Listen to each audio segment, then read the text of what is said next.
اور باپ کے سامنے جب وہ اقرار کرتا ہے تو وہ کہتا ہے کہ اب اس لائق نہیں رہا کہ پھر تیرا بیٹا کہلاؤں.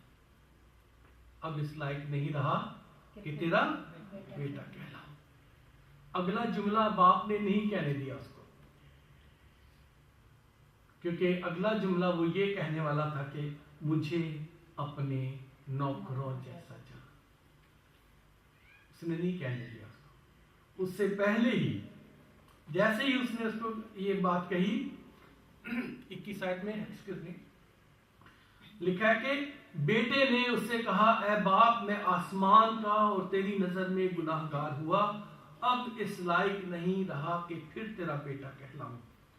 اور اگلی آیت خدا ہمیں اس طرح سے بتاتا ہے کہ باپ نے اپنے نوکروں سے کہا اچھے سے اچھا لباس نکال کے لاؤ.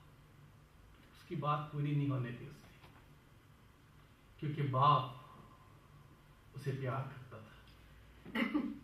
وہ سوچ بھی نہیں سکتا تھا کہ وہ بیٹے کو اس طرح کی پنش کرے گا، اس طرح کے حالات میں دیکھ سکے گا. پھر اسے کہا کہ اس کی ہاتھ میں کیا کرو، انگوٹھی پہناؤ، اور پاؤں میں کیا، جوتی پہناؤ.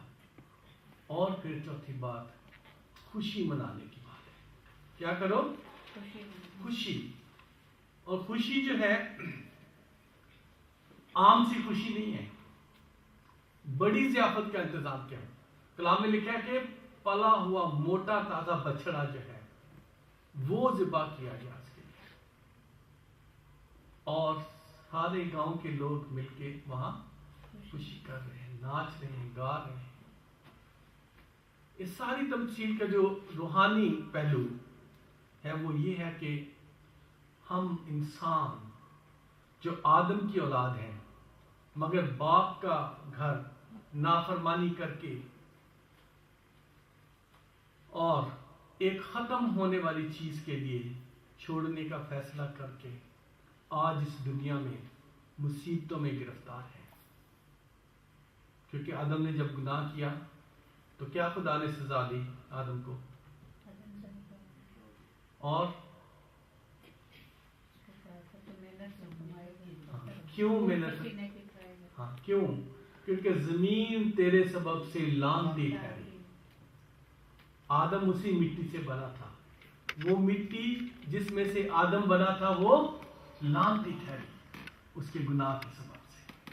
اور وہی زمین جو ان کے لیے اچھے اچھے پھل اور سب کچھ بغیر محنت کیے ہوئے، وہاں خدا نے کہا کہ وہاں اونٹ کٹارے اور یہ سب چیزیں ہوں گی. تو کیونکہ اس کا گناہ یہ تھا کہ اس نے نافرمانی کی تھی، جیسے اس مصرف بیٹے نے نافرمانی کی، باپ کا فرما بردار نہیں رہا، چلا گیا اپنا سب کچھ لے کے. اور اس نافرمانی کا انجام کیا ہوا؟ نافرمانی کیوں کی تھی آدم اور حوا نے؟ کیا کہا تھا شیطان نے؟ کوئی نوجوان بیٹا بیٹی بولے گا؟